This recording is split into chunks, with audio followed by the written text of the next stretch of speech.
vivons dans des temps difficiles. La semaine passée, ma femme et moi, nous avons été dans un camp. On n'entend pas bien.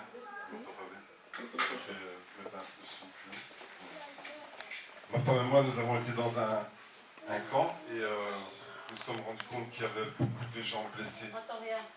On n'entend pas. Tu es coupé. Donc, la semaine passée, vous m'entendez là maintenant? Toujours pas. La semaine passée, ma femme et moi, nous avons été dans un camp et nous nous sommes rendus compte qu'il y a beaucoup de gens blessés. Et nous voyons aussi que Dieu agit encore et Dieu agit puissamment. C'est ainsi qu'on a vu qu'il y avait des gens qui avaient été, des femmes qui avaient été violées et que le Seigneur était en train de guérir. Et puis l'esprit s'est tellement répandu que à un moment donné, à la fin du culte, j'étais assis et des jeunes venaient vers moi et commençaient à me raconter, à me confesser tous leurs péchés. Dieu agit encore. Il n'y a pas longtemps, j'étais à un endroit et j'apprenais malheureusement qu'il y avait une petite fille qui était devant moi qui s'était fait abuser. Le monde est méchant. Le diable agit.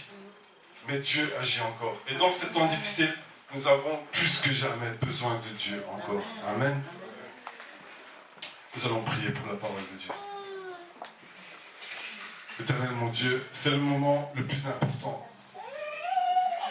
Nous avons besoin de toi, Seigneur Dieu. Nous avons besoin du pain qui descend du ciel, de cette nourriture céleste pour nourrir notre âme. Parce que tu as dit que l'homme ne vivrait pas seulement de pain et d'eau, mais qu'il vivrait de la parole de Dieu. C'est pourquoi nous avons besoin que tu nous nourrisses. Nous avons besoin d'entendre ta voix. Parce que c'est ta voix qui nous construit. Parce que c'est ta voix qui nous guérit. Parce que c'est ta voix qui nous éclaire. Parce que c'est ta voix qui nous sort des ténèbres. Parce que c'est ta voix qui nous fonde. Parce que c'est ta voix qui nous protège. Parce qu'un jour, ta voix a créé le ciel, la terre. Tu es le Créateur. Et tu nous connais, Seigneur Dieu. Tu sais ce dont nous avons besoin. C'est la raison pour laquelle nous sommes ici. Pour te louer, t'adorer, pour te remercier pour tout ce que tu fais dans nos vies. Et nous sommes ici, en préparant nos cœurs, pour recevoir ce que tu as préparé pour nous, Seigneur Dieu. Merci de nous toucher. Merci de répandre ton esprit sur nos vies, de répandre ton esprit sur toute la salle, afin de nous transformer, afin de nous percuter, pour que nous puissions, Seigneur Dieu, être épanouis, être heureux et porter du fruit pour ta gloire. Merci encore de tout ce que tu vas faire à partir de maintenant. Et déjà depuis le début du culte, nous sommes soumis à ton Saint-Esprit. Nous ne voulons pas être distraits, mais nous voulons écouter ce que tu as à nous dire, Seigneur Dieu. Règne dans nos pensées, dans nos sentiments, dans nos émotions. Règne dans nos raisonnements. Touche. Touche. Au nom de Jésus. Amen. Ok, nous allons prendre, sans tarder, nous allons prendre Luc 24. Aujourd'hui, on va lire beaucoup. Luc chapitre 24, du verset 13 jusqu'au verset 34. Donc Luc chapitre 24, du verset 13 au verset 34. Lorsque Christophe Colomb a dit qu'il voulait aller découvrir d'autres terres et qu'il voulait prendre des bateaux pour y aller, les gens étaient dans la peur parce qu'ils se disaient qu'il allait prendre un chemin que normalement, pour eux, à l'époque, au Moyen-Âge, à cette époque-là, ils pensaient que les eaux, à un moment donné, terminaient en chute et que les bateaux, ils tombaient. Tout le monde m'entend? On m'entend? Ouais, ok. Et donc, Christophe Colomb, on a dit, mais toi, t'es fou, toi. On a dit, et personne ne voulait être à sa place. Et lui, il avait calculé, il s'était dit, moi, Christophe Colomb, je veux aller plus loin que tous les autres. Amen. Amen. On a posé la question à Cristiano Ronaldo. On lui a demandé s'il voulait gagner la Coupe du Monde. Il a dit, si moi je veux gagner tout ce qui est possible. Cristiano Ronaldo est dévoré par l'ambition. Il veut tout gagner, il veut marquer une page de l'histoire, il veut aller plus loin que tous les autres. Aujourd'hui, le titre de mon message, c'est « Va plus loin ». Ne reste pas dans l'état où tu es, mais va plus loin. Amen. Alors, on prend Luc 13, on y est. Je lis. Et voici, 2 d'entre eux étaient ce même jour en chemin pour aller à un village dont le nom était Emmaüs, éloigné de Jérusalem de 60 stades. Donc j'ai pris la version d'Arby parce que c'est la version ici dans le texte qui se rapproche le plus du texte grec. Amen. Donc ce ne sera peut-être pas le même qui est écrit devant vous. Et ils s'entretenaient ensemble de toutes ces choses qui étaient arrivées. Et il arriva, comme ils s'entretenaient et raisonnaient ensemble, que Jésus lui-même, s'étant approché, se mit à marcher avec eux. Mais leurs yeux étaient retenus, de manière qu'ils ne le reconnurent pas. Et il leur dit, « Quels sont ces discours que vous tenez entre vous, en marchant, et vous êtes tristes ?» Et l'un d'eux, dont le nom était Cléopas, répondant, lui dit, « Mais est-ce que tu séjournes tout seul dans Jérusalem, que tu ne saches pas les choses qui y sont arrivées ces jours-ci » Et il leur dit, « Mais lesquelles ?» Et lui dirent, « Celles touchant Jésus le Nazaréen, qui était un prophète puissant en œuvre et en parole devant Dieu et devant tout le peuple. Et comment les principaux sacrificateurs et nos chefs l'ont livré pour être condamné à mort et l'ont crucifié. Or, nous espérions qu'il était celui qui doit délivrer Israël. Mais encore avec tout cela, c'est aujourd'hui le 3e jour depuis que ces choses sont arrivées.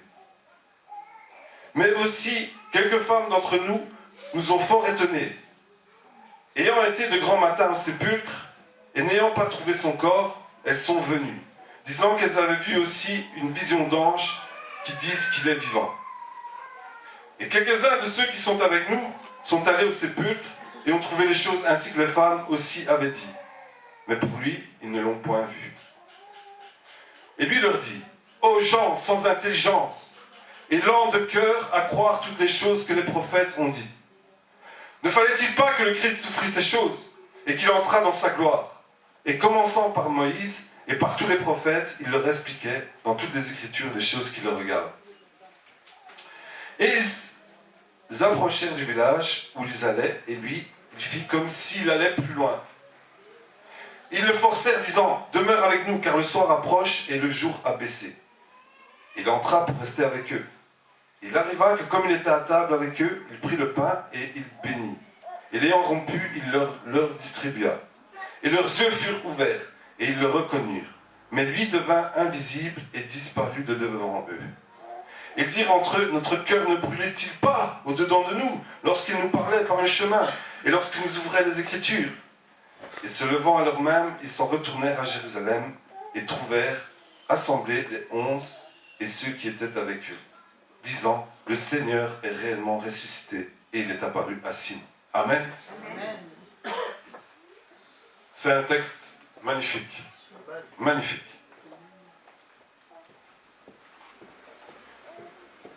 Voilà que 2 disciples sont en train de marcher. Ils ont un plan, un objectif en tête, c'est celui d'aller Emmaüs. On ne sait pas, la Bible ne nous dit pas qu'est-ce qu'ils vont faire là-bas. Mais c'est un plan, c'est un objectif qu'ils se sont fixés. Ils doivent aller Emmaüs, faire quelque chose. Et chemin faisant, ils discutent des choses qui sont arrivées dans leur vie. Ils discutent des choses qui sont, des événements qui se sont passés récemment. Ils sont en train de discuter. Et c'est à ce moment-là que la Bible dit que Jésus vient à leur rencontre. Amen. Et Jésus discerne que quand ils sont en train de parler de ces choses, ils sont tristes. Jésus discerne leur état. Amen. Alors, aujourd'hui, évidemment, aujourd'hui, ça se peut qu'il y a quelqu'un ici ou plusieurs personnes ont des objectifs en tête. Ils se sont fixés des objectifs, des plans. Ils ont des projets. Ils sont venus dans l'église avec des projets. Peut-être des projets qui n'ont rien à voir avec Dieu. Amen. Et aujourd'hui, Jésus, comme avec les disciples, il vient à ta rencontre. Il vient pour te parler. Il vient pour avoir une discussion avec toi. Et il se peut que tu es aussi en train de cette semaine-ci, depuis un certain temps, tu es en train de parler de choses. Et de choses qui t'ont attristé. Il se peut que tu es dans un état où pour l'instant tu es pas bien, tu es dans un mal-être, où tu ne comprends pas, où tu es dans une amertume. Et peut-être tu en as discuté avec tes parents, peut-être tu en as discuté avec tes amis, peut-être tu en as discuté avec ta femme, avec ton mari, peut-être tu en as discuté avec personne et que ce sont tes pensées et que tu es dans cet état de tristesse. Amen. Et aujourd'hui, Jésus vient, il vient à ta rencontre. Et il connaît ton état. Parce qu'il connaît toutes choses. Et il est dit que lorsque Jésus est venu, leurs yeux étaient retenus. Afin qu'ils ne pouvaient pas reconnaître Jésus. Amen. Est-ce que ce n'est pas souvent le cas? Où Jésus vient à notre rencontre. Où Jésus vient pour nous parler. Où Jésus vient pour nous toucher. Mais on ne le reconnaît pas. Parce que nos yeux sont empêchés de le reconnaître. Mais qu'est-ce qui retient nos yeux? Qu'est-ce qui nous empêche de reconnaître Jésus lorsqu'il vient à nous? Amen. Qu'est-ce qui nous empêche de reconnaître la voix de Jésus? Et d'entendre sa voix et de dire, oui, là, Jésus m'a parlé. Alors, Jésus s'intéresse à leur conversation. Et il leur dit quels sont ces discours que vous êtes en train de tenir? Et c'est alors qu'un des deux disciples commence à lui raconter tout ce qui est arrivé. Et il dit, tu ne sais pas, toi, tu es le seul étranger qui ne sait pas. Or, ironie des ironies, c'est qu'ils sont en train de parler de Jésus à Jésus. Vous vous rendez compte? C'est comme si moi, maintenant, il arrive quelque chose dans ma vie, et puis je suis en train de parler de toutes les choses de Jésus à Jésus. Il me dit, mais toi tu sais pas, alors que lui il sait tout. Amen. Amen. Ils ne se rendent pas compte qu'ils sont en train de parler à Dieu. Et ils lui disent, voilà, tu ne sais pas ce qui est arrivé. Il est arrivé que Jésus-Christ, qui était un prophète, puissant en œuvre, et on l'a crucifié, on l'a torturé, on a versé son sang. Et nous, on était avec lui. Il nous faisait du bien. On avait espéré en lui. On pensait que c'était le Messie qui devait délivrer Israël. Et voilà maintenant le 3e jour que c'est arrivé. Et tout est fini. Tout est foutu. C'est foutu. On avait l'espoir, pourtant.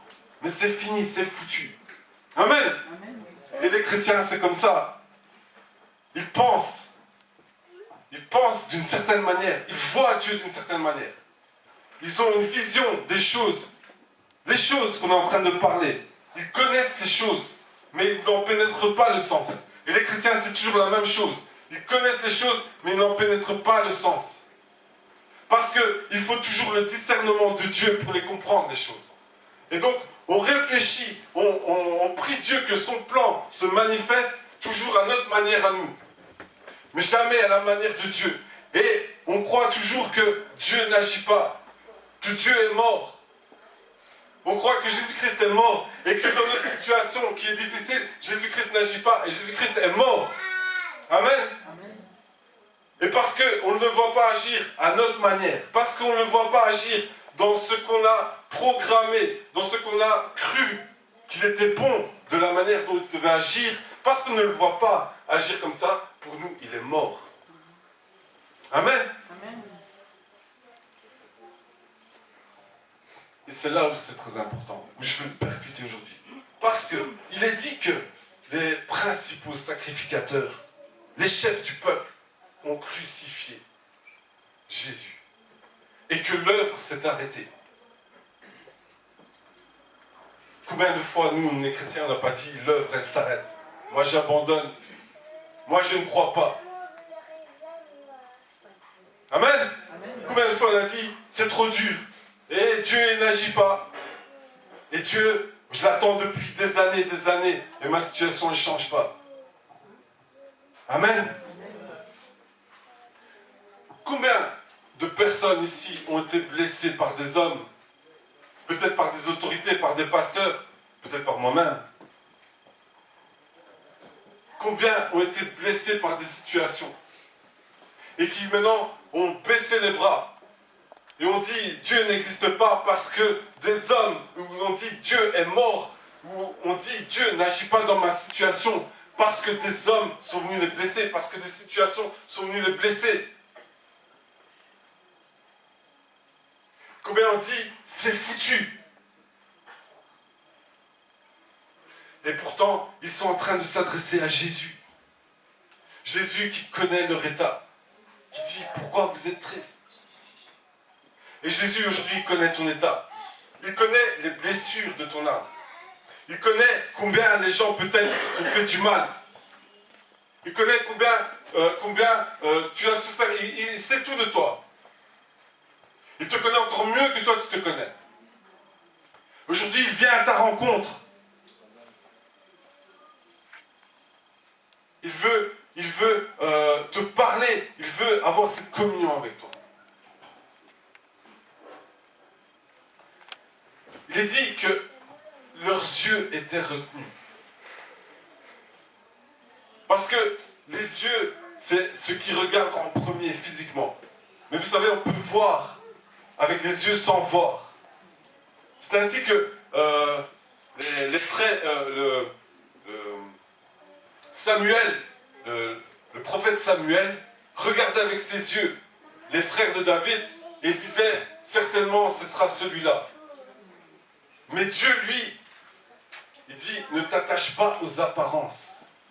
Et lorsque David est venu, David qui était insignifiant aux yeux de toute la famille, Dieu a dit c'est celui-là. On peut voir sans voir. On peut regarder sans regarder, sans comprendre. Amen.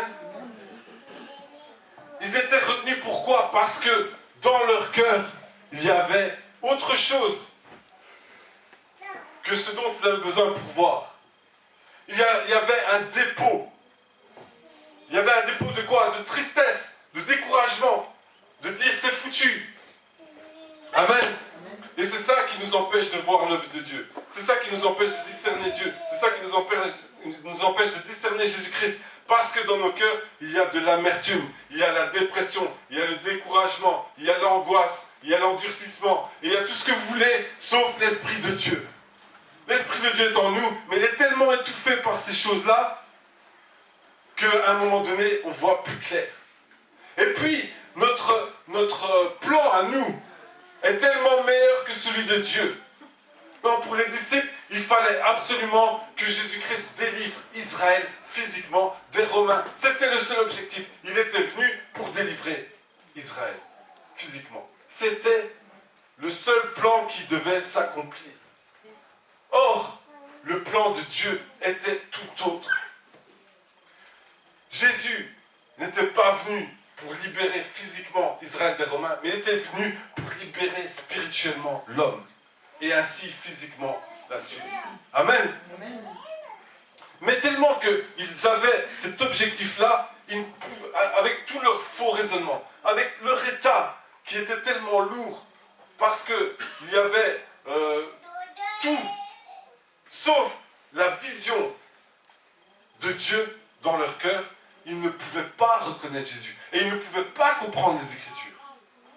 Amen. Est-ce que quelqu'un est en train de saisir ce que je suis en train de dire aujourd'hui? Amen.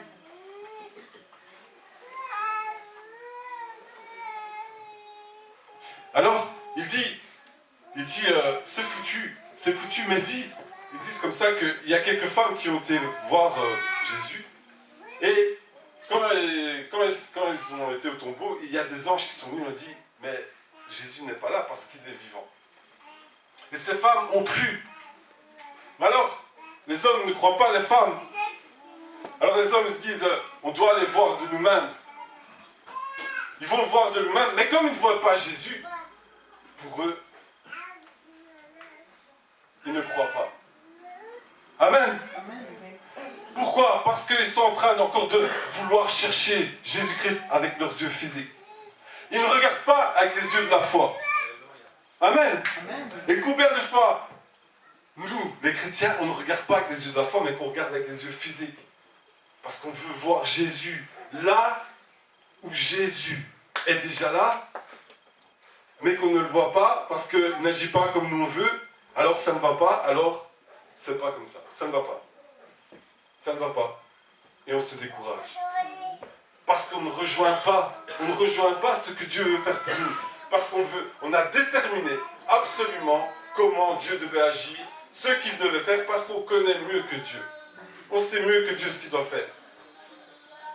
Amen.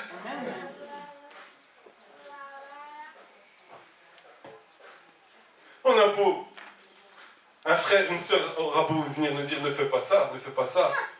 Et la personne va dire, ah oui, ok, ouais, c'est peut-être vrai et tout, mais moi je dois voir ça pour croire.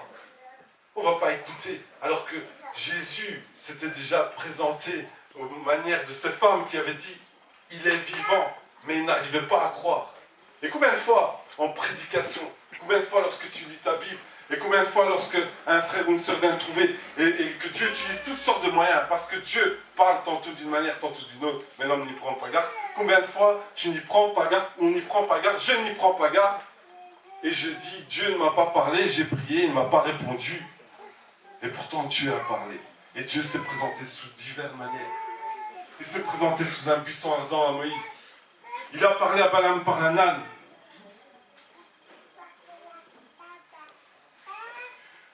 Il a parlé sur plein de manières dans la Bible. Et aujourd'hui encore, il nous parle de plein de manières. Amen. Mais pas de la manière dont nous on a déterminé. Oh, moi, le Seigneur, il doit venir me dire en personne ce que je dois faire, le plan qu'il a pour moi, la femme ou l'homme que je dois marier, il doit me dire comme ça, comme ça. Est-ce que Dieu a déterminé ça pour toi? Est-ce qu'il veut agir comme ça pour toi? Amen. Amen. Et donc, leurs yeux sont aveuglés. Et le diable, c'est quelqu'un qui agit beaucoup dans le monde. Je l'ai dit tantôt, il y a beaucoup de souffrances dans le monde. Et malheureusement aussi,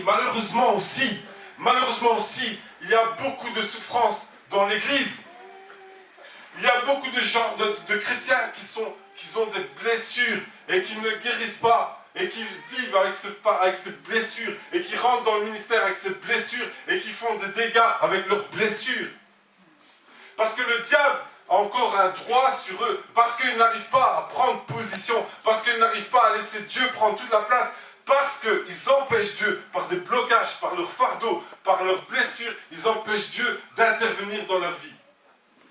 Et pour eux, Jésus-Christ est toujours un étranger.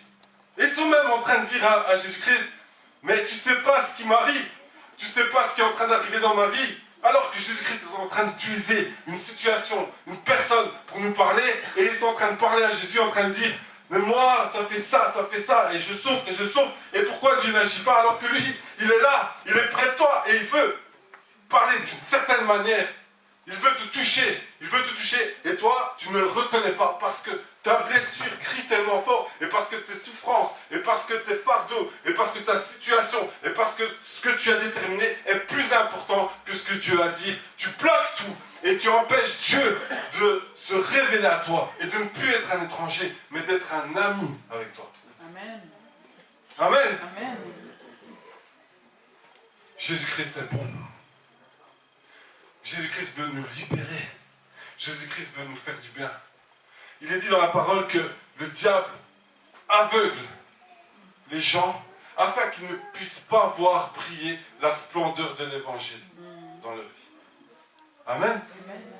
Le diable agit encore aujourd'hui. Il veut bloquer les chrétiens afin qu'ils ne rentrent pas dans le plan que Dieu a prévu pour eux, afin qu'ils ne puissent pas être un danger pour le diable, afin que le chrétien ne puisse pas dépeupler le royaume des ténèbres pour amener les gens dans le royaume de Dieu.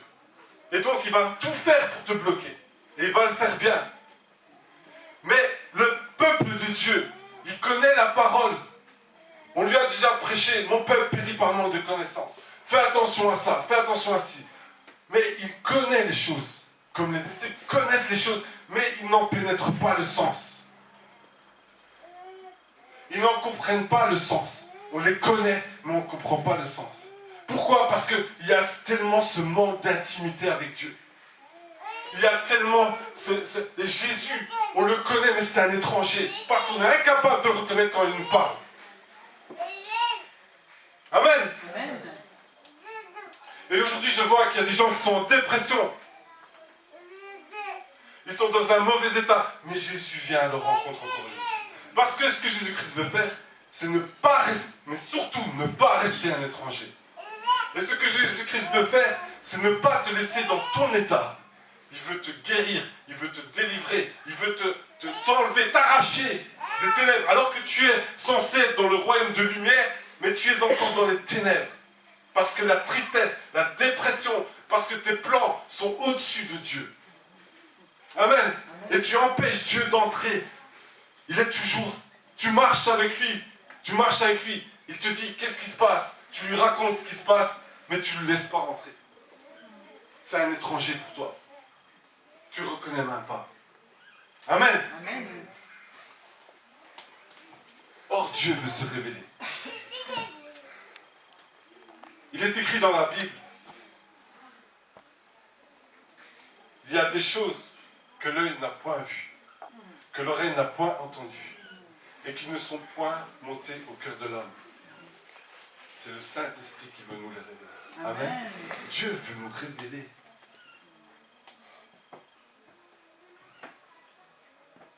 Alors, on continue. Ils déballent leurs pensées, leurs sentiments, leurs émotions, tout ce qui s'est passé, tous les événements qui sont arrivés dans la vie. Ceux qui discutent entre eux. Alors Jésus, c'est à ce moment-là qu'il vient et il dit: ô gens sans intelligence et lents de cœur à croire toutes les choses que les prophètes ont dites. Amen.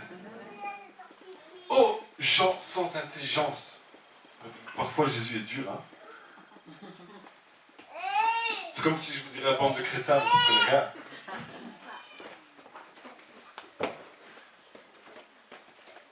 Et lents de cœur à croire toutes les choses que les prophètes ont dites. Bien sûr, c'est pas ça que je pense, hein. Vous n'êtes pas des crétins. Moi non plus. Amen. Mais il dit, ô gens sans intelligence et lents de cœur. Lents de cœur, pourquoi? Pourquoi lents de cœur? Parce que leur cœur est tellement blessé. Leur cœur est tellement triste. Leur cœur est tellement rempli de tout ce qu'il faut sauf l'Esprit de Dieu qu'il devient lent à croire tout ce qui est dit. Sans intelligence, parce que les gens cherchent Dieu avec leur propre intelligence. Et ils oublient toujours, mais ils connaissent, hein. On connaît, Dieu est esprit. On sait que Dieu est esprit. Mais on cherche avec notre intelligence. Or, la Bible dit qu'il faut renouveler son intelligence.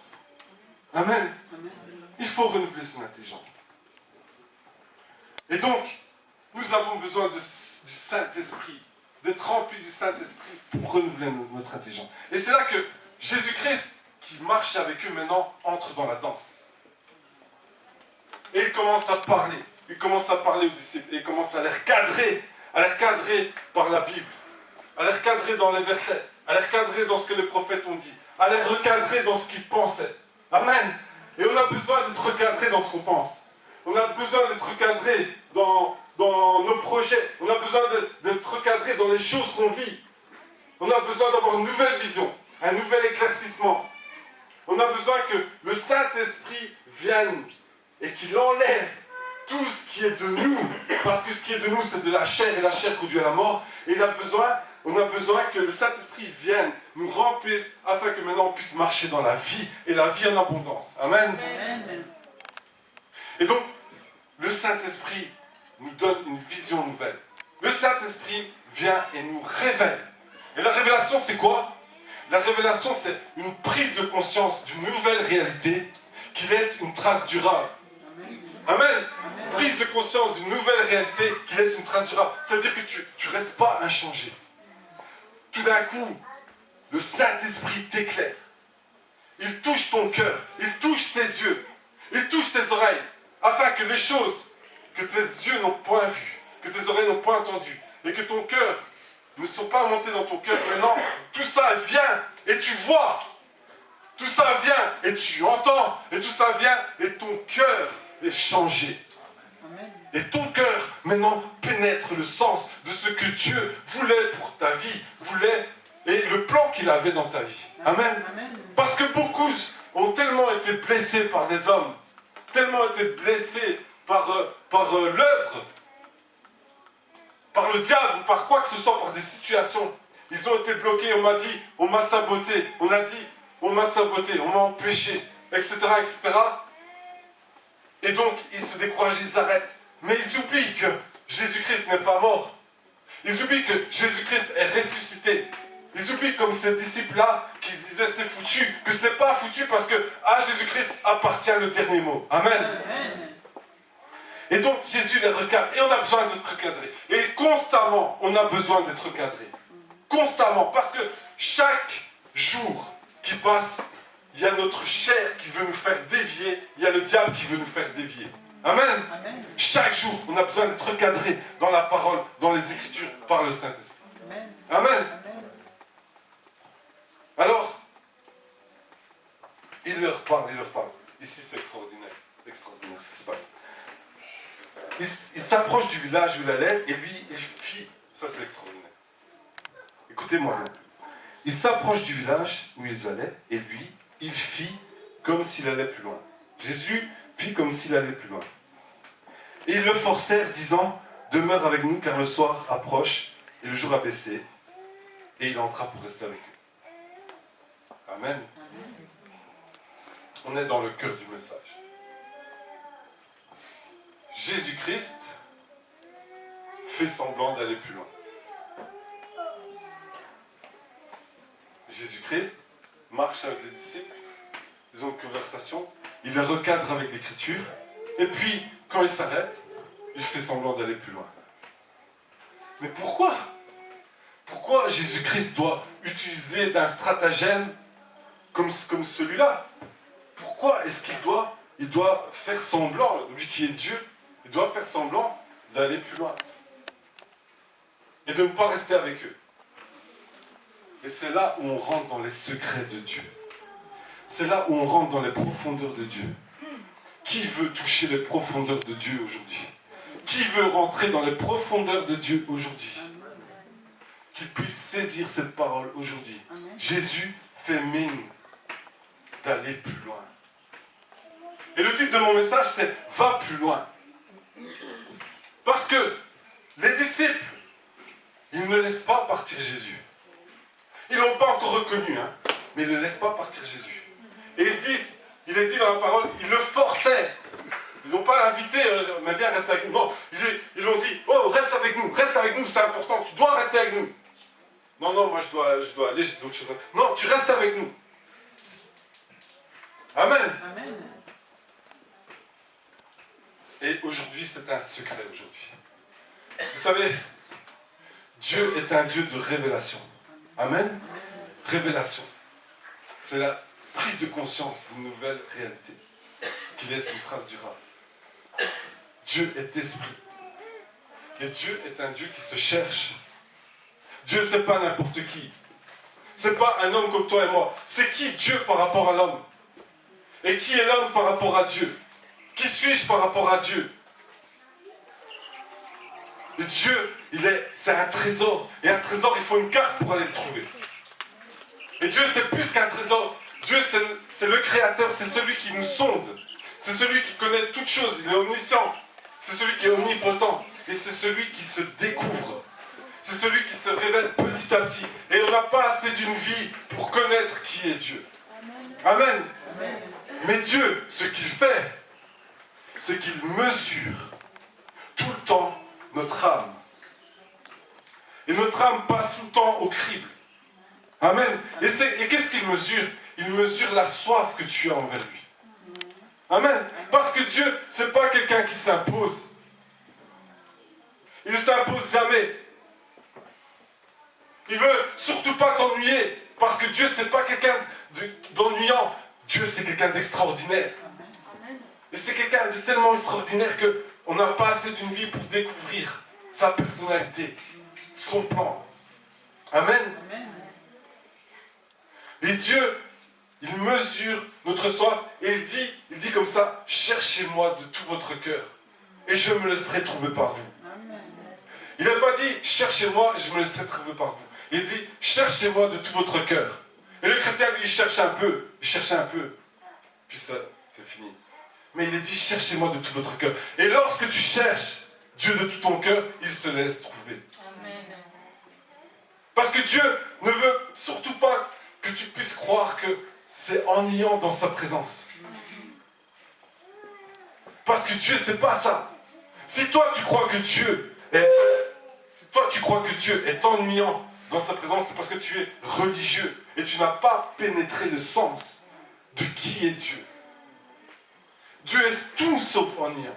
Et Dieu est là, en ce moment même, il est en train de mesurer ta soif de lui.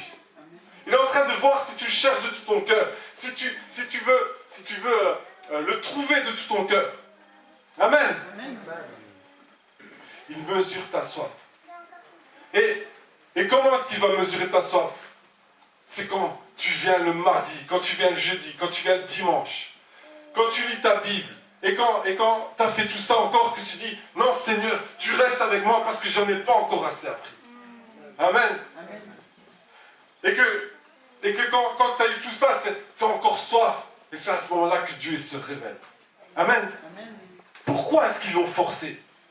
Pourquoi est-ce qu'ils l'ont forcé? Vous savez pourquoi ils l'ont forcé? Il est dit plus tard dans le texte, nos cœurs ne brûlaient-ils pas quand il nous parlait? Amen. Parce que la présence de Dieu est tout sauf ennuyant, mais elle fait du bien. Elle brûle le cœur. Il y a une paix, une joie là. Quand Jésus-Christ est en train de parler, il y a de nouveau de l'espoir. Il y a de nouveau une présence qui nous fait du bien et qui nous sort de la tristesse. On a envie de plus de sa présence. On a envie de goûter. On a envie qu'il reste avec nous et on le retient. Parce que lui, il dit comme ça, si toi tu dis, c'est bon, j'en ai assez, il te laisse. Parce qu'il ne veut pas t'embêter. Si pour toi sa présence est embêtante, il te laisse. Mais si toi tu as soif et que tu cherches, et que tu cherches, et que tu cherches, Dieu se révèle. Amen. Et que tu le forces à rester avec toi, Dieu se révèle. Va plus loin. Va plus loin. Pourquoi aller plus loin? Parce que tu n'en as pas fini de voir la gloire avec Dieu. Tu n'en as pas fini de voir la gloire de Dieu. Amen. Et quand tu crois que c'est fini, ça ne fait que commencer. Les disciples croyaient que Jésus-Christ était un prophète et qu'il était mort et que c'était fini. Ça ne faisait que commencer. Il était ressuscité. Il allait impacter le monde entier. Dont vous, dont moi. Amen. Abraham a vu 3 personnes qui marchaient. Et il a discerné que ces personnes-là, ce n'était pas n'importe qui. Et il a été vite les attraper, il a dit, venez, mangez. Il les a invités dans la tente, il les a forcés. Il les a dit, venez et restez avec moi. Mangez, ma femme va vous préparer un bon plat. Venez manger. Et c'est lorsque il les a forcés à rester que Dieu leur a donné une révélation. Aujourd'hui, tu auras un fils par Sarah. Ta femme va enfanter. Il leur a donné la révélation parce qu'il les a invités, parce qu'il les a accrochés.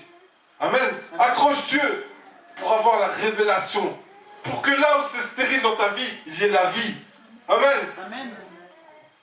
Paul, Jésus, est venu, il a touché, il a percuté.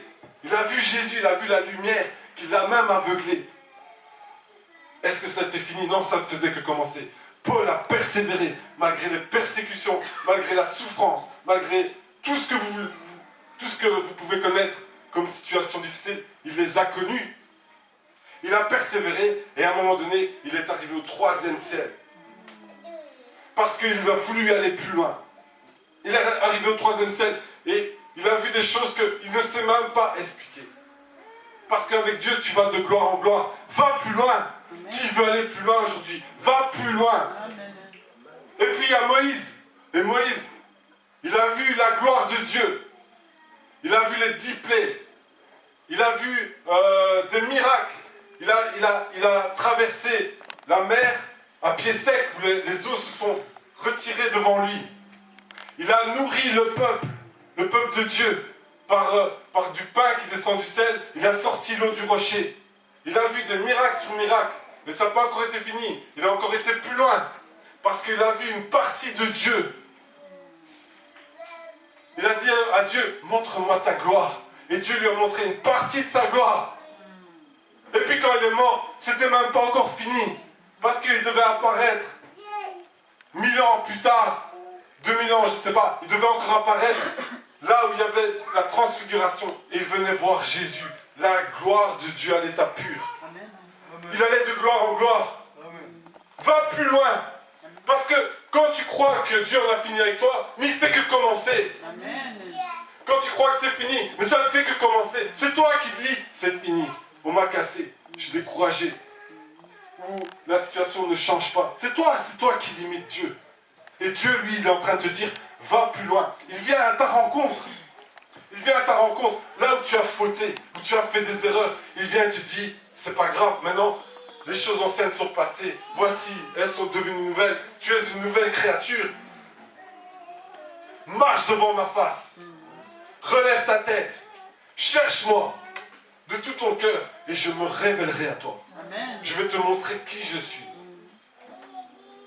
Amen. Amen. Ça, c'est Dieu. Va plus loin parce que tu dois aller de gloire en gloire. Tu dois voir des choses extraordinaires. Tu dois expérimenter des choses extraordinaires. Les chrétiens sont des frustrés parce qu'ils n'expérimentent pas les choses extraordinaires. Ils n'expérimentent pas les choses extraordinaires parce qu'ils ont emprisonné Dieu dans une façon de penser. Ou bien ils se sont laissés décourager. Et donc ils sont frustrés. Et comme ils sont frustrés, ils n'avancent jamais. Amen. Or, si tu décides de dire, maintenant je fais tomber mes raisonnements. Je remets mes blessures à Dieu, c'est lui qui s'en occupe. La situation que je ne comprends pas, que je ne sais pas gérer, c'est lui qui s'en occupe. Les autorités qui m'ont cassé, qui m'ont saboté, c'est lui qui s'en occupe. Moi, je marche devant la face de Dieu. Et je veux aller de gloire en gloire. Et je veux aller plus loin. Et je veux aller plus loin qu'aucun homme n'a été. Parce que Dieu a une histoire qu'il doit écrire avec toi. Amen. Ne l'empêche pas d'écrire une histoire avec toi. Cherche Dieu de tout ton cœur. Afin qu'il puisse se révéler dans toute sa gloire à toi. Et que tu vives la gloire avec lui. Amen. Amen.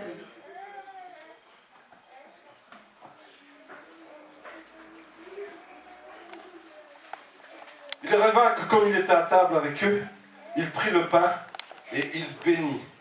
Et l'ayant rompu, il leur distribua. Et leurs yeux furent ouverts et ils le reconnurent. Mais lui devint invisible et disparut de devant eux.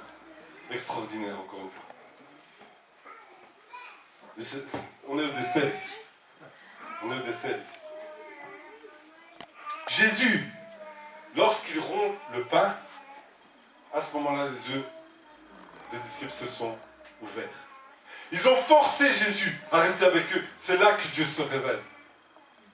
Cherchez-moi de tout votre cœur. Forcez-moi à rester chez vous. Il est dit que Jésus se tient à la porte de chaque cœur ici présent. Il se tient à ma porte. Il se tient à la porte de Guy, de Julie. Il se tient à la porte de chacun ici d'entre nous. Il se tient à la porte parce qu'il veut souper avec nous. Autrement dit, il veut avoir la converse avec nous. Il veut tchatcher avec nous. Il veut rentrer dans notre intimité. Et regardez ici. Ce sont les disciples qui invitent Jésus. Et maintenant, c'est Jésus qui devient l'hôte et les disciples qui sont les invités. Amen. Amen. Et c'est comme ça avec Dieu. Il toque à notre porte, on l'invite, et puis c'est nous qui sommes les invités. Amen. Amen. Et il est dit que Dieu, Jésus-Christ, rompt le pain. Parce qu'il est venu souper avec eux. Amen. Amen. Et puis il est dit que leurs yeux s'ouvrent. Et à ce moment-là, Jésus disparaît. Qu'est-ce que vous voulez de plus? Qu'est-ce que vous voulez de plus? Mais pourquoi Jésus disparaît? Pourquoi Jésus disparaît? Maintenant qu'ils l'ont reconnu, Jésus disparaît. Vous savez pourquoi? Parce que maintenant que Jésus est reconnu, les disciples maintenant le regardent avec les yeux de la foi. Amen. Et comme ils le regardent maintenant avec les yeux de la foi, Jésus n'a plus besoin d'être présent. Amen. Yes. Amen. Amen. Ils disparaissent. Parce que maintenant, ils savent que Jésus-Christ est vivant. Amen. Regarde avec les yeux de la foi. Amen. Amen. Jésus-Christ aujourd'hui, il vient. Il vient te rencontrer dans tes plans, dans tes projets. Il vient te rencontrer dans les choses que tu as souffert. Il vient te rencontrer dans tes blessures. Il vient pour te dire, je suis là, je veux me révéler à toi. Cherche-moi de tout ton cœur. Parce que le Saint-Esprit est là pour te révéler ces choses, les choses cachées. C'est le Saint-Esprit qui les révèle. Parce que le Saint-Esprit sonde tout, même les profondeurs de Dieu. Amen. Il veut te les révéler. Il veut maintenant venir te toucher. Il veut maintenant se révéler à toi. Mais tu dois le regarder avec les yeux de la foi. Amen. Amen. Tu dois croire. Tu dois bannir cette incrédulité. Quand les disciples voyaient avec leurs yeux Jésus, avec leurs yeux physiques, Jésus était un étranger. Quand ils raisonnaient avec leur intelligence, Jésus était un étranger. Et Dieu. Amen. Jésus-Christ est Dieu. Et c'est lorsque ils comprennent qui est vraiment Dieu que toute leur perception des choses est en train de changer et est bouleversée. Amen. Amen. Et après le dessert, il y a quoi? Il y a quoi? Le café. Le café et l'apéritif. Le digestif. Et donc, ils découvrent que voilà, Dieu, Jésus-Christ est vivant. Et donc il dit, Jésus-Christ disparaît. Jésus-Christ disparaît. Ils disent, les yeux furent ouverts, ils le reconnurent. Il est devenu invisible, il a disparu devant eux. Et maintenant ils dirent entre eux, notre cœur ne brûlait-il pas au-dedans de nous lorsqu'il nous parlait par le chemin et lorsqu'il nous ouvrait les Écritures? Parce que les Écritures ont besoin d'être ouvertes. Tu ne peux pas aborder les Écritures avec ton intelligence. Aborde-les avec le Saint-Esprit. Amen. La gloire de Dieu, c'est de cacher les choses. La gloire de l'homme, c'est de sonder. Amen. Et donc, il est dit,